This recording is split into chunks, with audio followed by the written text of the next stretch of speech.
Hello, kids. It's Miss Baldwin reading a passage titled The Greedy Dog, and it's by Amy Peters. Once upon a time in a tiny village, there was a rather greedy dog that would go to great lengths to get good food. This greedy dog was a bulldog with a flat nose, broad paws, and big floppy jowls. All the other village dogs and cats rather dreaded the bulldog's presence because of his dreadful, greedy manner, which intimidated them all. One day, a small schnauzer had managed to procure a juicy bone from the local butcher. The butcher had given it to the small dog because the dog often helped watch his shop at night. The schnauzer had retreated to a quiet village alley to gnaw the bone when the big bulldog suddenly loomed over him. "Give me that bone, little schnauzer," growled the greedy bulldog. "No, I won't. You can ask the butcher for your own bone. I earned this one fair and square," insisted the schnauzer. As you might have guessed, the small schnauzer was no match for the greedy bulldog. Having asked and been denied, the greedy dog simply reached over with his big, drool-filled mouth and snatched up that bone. Before you could say Jack Sprat could eat no fat, that rotten dog had eaten every last bit of juicy bone and left the schnauzer feeling sad, hungry, and mad. Soon after, a rather puffy and fancily attired poodle went to visit the village baker.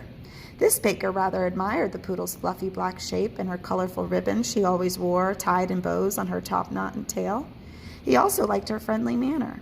So when the poodle asked politely if there might be a few crumbs left over from the day's baking, the baker readily agreed to share a few of these samples with her. The kindly baker filled a small pink bowl with the crumbs and set it aside the bakery door for the poodle to enjoy. Just then, who should appear but the greedy dog? He seemed to have a sixth sense, knowing when extra special tidbits were about to be served. "Move aside, silly poodle," grumbled the bulldog. "I want those crumbs, and I want them now." Well, the poodle certainly did not want to share her crumbs with a dog as greedy as this one, and she also didn't take kindly to being called silly. "No," she snapped back. "You asked the baker for your own samples. These belong to me." Having asked and been denied, the big bulldog shouldered the little poodle aside, and with one bulldog bite, he finished those sweet crumbs. Licking his chops happily, he sauntered away with his bow-legged gait. The poodle was left with nothing, feeling forlorn and hungry. Not long after, a peppy corgis visited the town market and asked the fruit vendor for a piece of overripe fruit that was not suitable for selling. This vendor had a soft spot for the red dog and chose a handful of strawberries that were really suitable for selling to set down in front of the corgi just outside the market entrance as she prepared to eat the first juicy strawberry, who should loom in front of her but that greedy bulldog. "Put down those strawberries," he growled. "They are meant for me. A little dog like you has no need for such morsels. I need the strawberries to maintain my grand figure." "No," barked the corgi fiercely. Though smaller than a bulldog, she was not intimidated. "I asked the vendor for the strawberries. If you'd like some too, go and ask for them." Having asked and been denied, the bulldog leaned over with his big head and ate the bunch of strawberries, stems and all, in one crunchy bite. Then the bulldog wandered off, satisfied with his fruity snack. The corgi left behind felt wistfully at the memory of the missed strawberries and a little angry. As you can imagine, the village dogs were getting quite upset about this greedy dog. They decided to hold a meeting and decide how to deal with this ever-growing problem.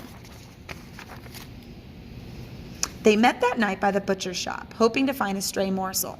Dogs of every shape and size streamed in from all parts of the village to discuss the situation and to devise a plan to cure the greedy dog of his avarice. After much plotting and planning, a decision was made, and roles were assigned to various dogs. They implemented the plan the very next day.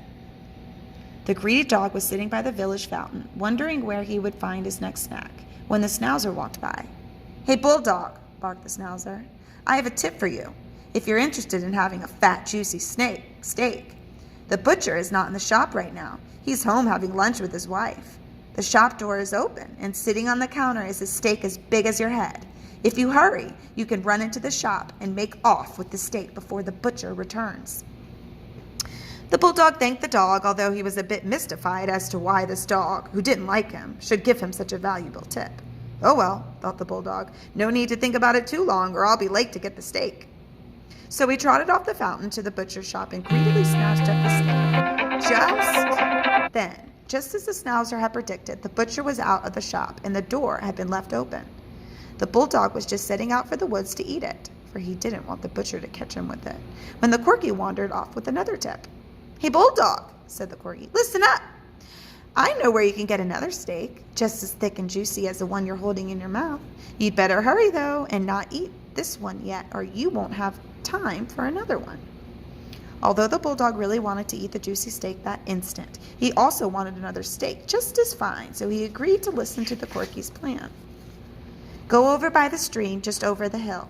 When you get there, look into the water, and there you'll see a dog holding a steak, thick and perfect, just as the one in your mouth." Hardly able to believe his good fortune, the bulldog loped over the hill to the edge of the babbling stream. And as the corgi had told him, there truly was another dog holding a thick steak. "Oh my," thought the bulldog, "I must have that steak too." Well, as you may have guessed, this greedy bulldog was none too clever. He didn't realize he was looking at a reflection of himself in the water. What he thought he saw was another dog holding a large steak in his mouth. Being a greedy and rather silly dog, he quickly jumped into the rushing stream to snatch the other dog's meat. Of course, the reflection vanished at that instant, and he could see no sign of dog or steak. Only then did he realize that when he had barked to frighten the other dog into dropping his steak, he had dropped his stolen meat. Unluckily for him, the stream's current was swift, and the steak had been carried away in the churning water. The bulldog was determined to find the steak, so he jumped headfirst into the stream, sniffing and snorting, hoping to find a trace of the lost meat. He paddled in the stream for a very long time before finally giving up and sadly returned to the stream's bank. So this greedy dog went from having one juicy steak to having none at all. And as the other villager dogs had hoped, this episode did indeed teach the greedy dog a thing or two. From that day forward, he worked hard to be kinder to other dogs and better about sharing. Although these traits didn't come naturally to the big dog, he tried his best, and that turned out to be good enough.